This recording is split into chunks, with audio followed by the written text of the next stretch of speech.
And I promised myself at my 65th birthday that this is the fourth quarter of my life. And I plan to live another 100 lives. And, I have a lot of love and respect for the game of basketball. And Kobe Bryant was my idol. And fourth quarter was his time. He just wanted the ball. It didn't matter how many points he was losing the game. He was going to make sure his team won. So speaking about sports, how do you think basketball compares with how you challenged life? I love basketball. That's like kind of my religion game. It's just like you have 24 seconds, score or give up the ball, period. And that's the way I would make my decision. Make all my decision under 20 seconds. Either works or it doesn't work. Basketball, I think, is one of the most intelligent sport. Yeah, I've never known you not to take up any challenge or anything that comes your way. You analyze it very quickly and you make a decision right then and there. Well, when you're decisive, yeah, when you are in a war and you hear bullets on the left side of your street, right? You have to decide: you're going to go left. Are they going to be in right if you go left? Yeah. Are you go backwards? You're going to go back home, or you're going to try to sneak through. And at that time, your life matters. Like when I was in Karachi, Pakistan in 1971, and I was stuck during the India-Pakistan war. We are in this big, beautiful city of Karachi, and the Indian air fighters are dropping 1,000-pound bomb. Which building is going to fall in tonight? Which building are you going to sleep in tonight? Which restaurant are you going to go eat tonight? Which street you're going to take tonight on your way home? Right. Or which mosque you're going to go in and hide? Because you don't know where their bomb is dropping. Yeah, and we haven't really gotten into your experience, leaving Tanzania and your father sending you up to Pakistan, to live with your uncle, and how difficult that was for you. I mean, that's a whole story all in itself. That's another few podcasts. Yeah, that's few months of podcasts. We'll have to get into that at some point. Yes. So what's the biggest life lesson that you can share with us today?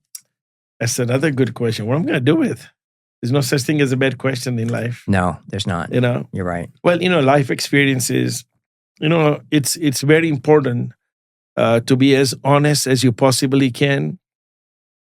Don't be stubborn and hard-headed. Mm-hmm. You're not going to get anywhere in life. Have a lot of patience. Don't get mad. Don't get angry. Be very intelligent. I have friends, for example, they drink a lot and they wonder why they get sick. Or they smoke a lot and they wonder why they get sick, cancer and all that. Live your life very intelligently. Right. If you know smoking causes cancer, why smoke? If you know alcohol causes cancer, why drink?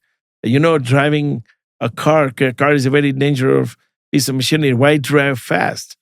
So, the biggest lesson I've heard is be disciplined, be respectful of the law, be respectful of other people, other religion. Be kind, have more patience, be a bigger person. If somebody does you something wrong, forgive and forget it, move on.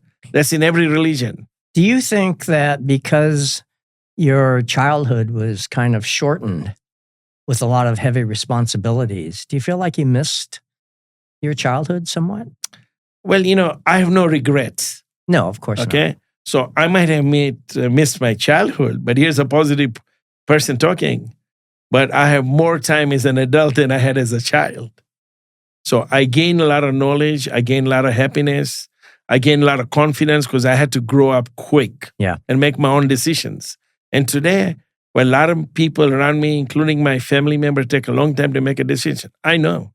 I love making decisions, period. Actually, your family somewhat depended on your abilities as you got older and they got older. Yes. Didn't they? Yes.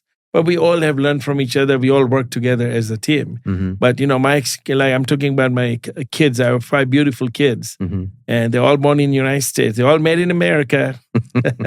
Nobody's made in Africa.